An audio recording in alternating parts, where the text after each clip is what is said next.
teachers of Reddit, what is the most disturbing thing your student has ever done? I have two that stand out. 1. A student made a hit list and had numerous teachers and students on it. 2. I found a letter on the ground that an 8th grader had written that talked about being sexually abused by her uncle. I gave it to my principal and had to meet with the police to talk to them about the student and finding the letter. We had a hit list incident at our school and it was really an unfortunate accident. The kid was supposed to keep a list of people who made him mad as an anger therapy thing, and cross them off when he wasn't mad. Someone saw the list and teased him with something like, "What's that? A hit list?" and he wrote that on the top as a joke. Poor kid almost got expelled, and I say that as a name that was crossed off. He was a great kid but would always play bicker with me, so he was always mad at me. It was quite a bit convincing the school I'd never feel unsafe around him and the list was just a misunderstanding. One of my students, high school, came in one day and handed me a pop vinyl figurine from one of her favorite bands. She said I could have it and I, not used to random gifts, asked her why she was giving it to me. She said something along the lines of she didn't need it anymore. I thanked her and told her to have a good day. The following day she killed herself. It immediately became clear why she didn't need the figurine anymore. That still bothers me. Edit. Thank you for the gold. Unnecessary, but appreciated. Also, thanks to everyone for the kind words. In retrospect, I knew this act was a sign that she was contemplating preparing for suicide, but it didn't occur to me at that moment and that haunts me. I hope she found peace. Do you still have the figurine? Poor girl. I do. I will keep it forever. I had a 5th grader who I swore was sociopathic. His father had deported the boy's mother because he wanted a new wife, if that gives some context to the living situation. The boy would say very aggressive sexual things, moon students on the bus, etc. But the predatory behavior was the worst. He'd wait as students left the room so he could be next to last, turn off the light and backhand the last kid in line, often his own cousin who was his most common victim. I had to keep an eye on him constantly. He'd also steal electronics and things from his friends, or force his cousin to do so in case they were caught. P.S. Yes, CPS was involved. This was almost a decade ago, so I'm not sure what happened to him. I used to teach at an alternative high school. So a lot of my students were kids on probation, kids from areas with a lot of gang violence. Many of them had issues related to the fact that they were born drug addicted. That kind of thing. I had a student who I had worked hard with to build a good rapport. One Friday, he looked me in the eyes and told me, completely calmly, that I shouldn't come to work on Monday. He kept telling me that he didn't want me to be there Monday. When I finally pressed him for why I should not come to work Monday, he told me that he was going to blow it up. I said, "You know I need to report this, right?" He told me to do what I had to do. He was arrested right out of my classroom and I had to be interviewed by the police. It was honestly really traumatic. I ended up calling out Monday, even though I knew nothing was going to happen because my anxiety went through the roof. I called out a lot after that and found a new job shortly after. But I still have a great deal of compassion for that student. I think about him often. I hope he's okay. I had a 5th grade student pick up 2 brick-sized rocks and try and stone another kid to death. Had a student bite a girl in class, and then get upset and argumentative when I sent him to the dean and gave him detention. He kept insisting it was a joke and she was his friend, but he literally broke skin. I sent her to the nurse. The dean came to me later and was like, "He bit her? What the F?"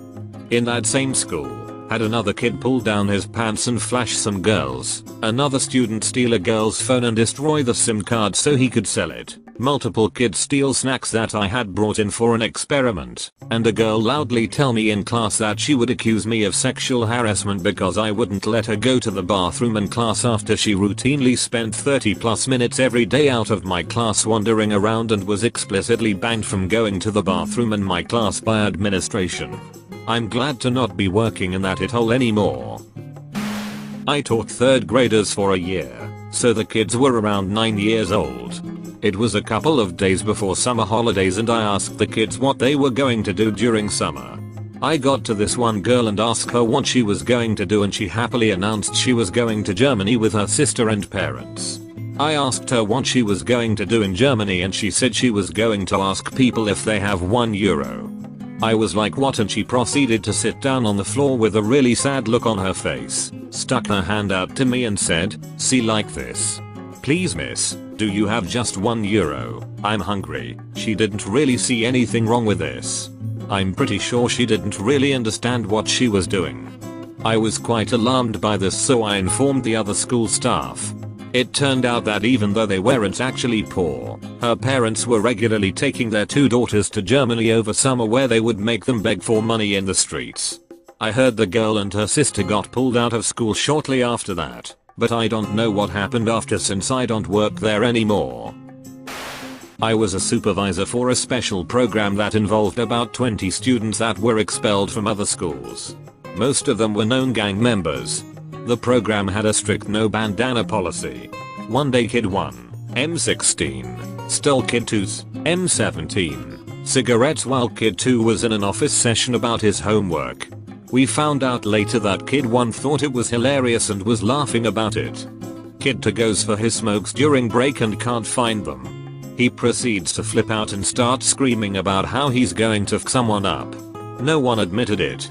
We de-escalated the situation and later took him to the store to buy a new pack for him. A few days go by and Kid 1 gets ratted out by another student who was in the same gang as Kid 2. We didn't know any of this was going on at the time. One afternoon during a group session, we would have them sit in a circle during some lessons, instead of at desks. Out of nowhere these 2 boys jump up and yell "Yo Kid 1" as they literally run at him and proceed to beat him up right in front of everyone until the staff broke it up. All 3 got expelled after that, and I have no idea what happened to them, although I can imagine some scenarios based on how committed they were to gang life. I'm sat here thinking how strange and yet how helpful it is for teachers to take a kid to the store to buy cigarettes. They shouldn't be smoking, nobody should. But by taking them to get cigs after theirs were stolen, you stop them getting stressed from nicotine withdrawal. You also guaranteed they came back to class after a very quick trip to the store. If they'd stormed out, they probably wouldn't have come back to class that day and might have been penalized for an unauthorized absence. I'm guessing that staff in a special program for teens with gang affiliations know which battles to pick. Recently had one of my students tell a pregnant teacher that he wanted to punch her in the stomach. Another student said, "You can't do that. She's pregnant." The first student then said, "That's the point. These are 5th graders." This is also in a school that rarely has behavior problems, so this was quite a shock. Something similar happened to me when I was pregnant with my first. A student told me he was going to make me lose the baby. It's the only time I've really ever flipped out on a student in my 7 years of teaching. That student had some serious issues, though, and by the end of the school year I was the only teacher he would talk to about the shit that went on his life, bouncing from foster home to foster home, abuse, etc. He left a letter on my desk at the end of the year saying that my unborn child was incredibly lucky to have me as a mom. I ugly cried at my desk when I read it. I taught college. I taught mostly seniors and grad students. I had to essentially sit with a disturbed student in my office and keep him talking as campus police searched his office and workstation. The kid made threats against other students and the students waited to tell me until it got really bad. When I intervened, he started threatening me. Like on my personal cell phone, personal email, stuff like that. My husband told me to tell campus police, which I did, but everyone told me there was nothing really they could do. The chair of my dept couldn't even kick him out of my class because he was enrolled through a different department. His home department was slow to do anything. I called a meeting with him to ostensibly talk things out, but I had told my TA to search his stuff. My TA immediately called campus police, who went with him to search those areas. They found some stuff in his office, enough to kick him out of school, but nothing that rose to criminality. Well, that is until he brandished the gun that was in his backpack. This happened as he stepped out of my office and my TA and campus police stood there. I watched a campus cop literally tackle him off his feet. Edit. Whoa, this blew up. I've gotten a lot of questions about the details and I'm reticent on giving much more. But trust me when I say I had the support of my dept and staff, it's just that there wasn't much we could do. Why not call the real cops? It depends on how your university police force is set up. At ours, city police don't have jurisdiction over the campus. We have a bona fide police force, graduated from the academy and all, who operates to enforce the law as well as university rules, supported by an aux force. If as a student you interacted with campus police, that's probably who you talk to. However, when it comes to serious criminal acts, they usually call in the city police because it's a small department. The issue is that if they called city police every time someone sent threatening messages, the cops would never leave. It's hard to tell in the moment what's just someone venting in a very unhealthy way and when it's a serious threat. I've had a student corner me in my office, crying and screaming, which was much more disturbing at the time, but turned out to be harmless. This guy didn't raise his voice once. He was angry but mostly seemed befuddled by the whole thing. Why was I even involving myself in a dispute among students kind of attitude? The threats were taken out of context and he apologized if they scared me. In the moment it felt more like I was dealing with an arrogant prick who was going to sick his parents on me than someone truly disturbed. It wasn't until the very end that I realized the danger I had placed myself in. What they found, I really don't want to go into the details, but it was related to breaking the rules of appropriate use of a campus workstation. To those saying you can't search that without cause, actually, no. It's university property they allow you to use. Much like your high school locker or work desk. They can search it at any time.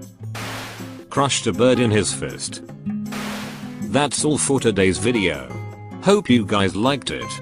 If you liked the video, subscribe. If you want to support the channel, the best thing you can do is simply watch the videos. But if you really want to see the channel thrive, subscribe, like, comment, add to favorites, add to playlist, and share with friends. Don't forget to follow me on Instagram at Reddit and Insta. Thank you guys so much, and I will see you with tomorrow's upload.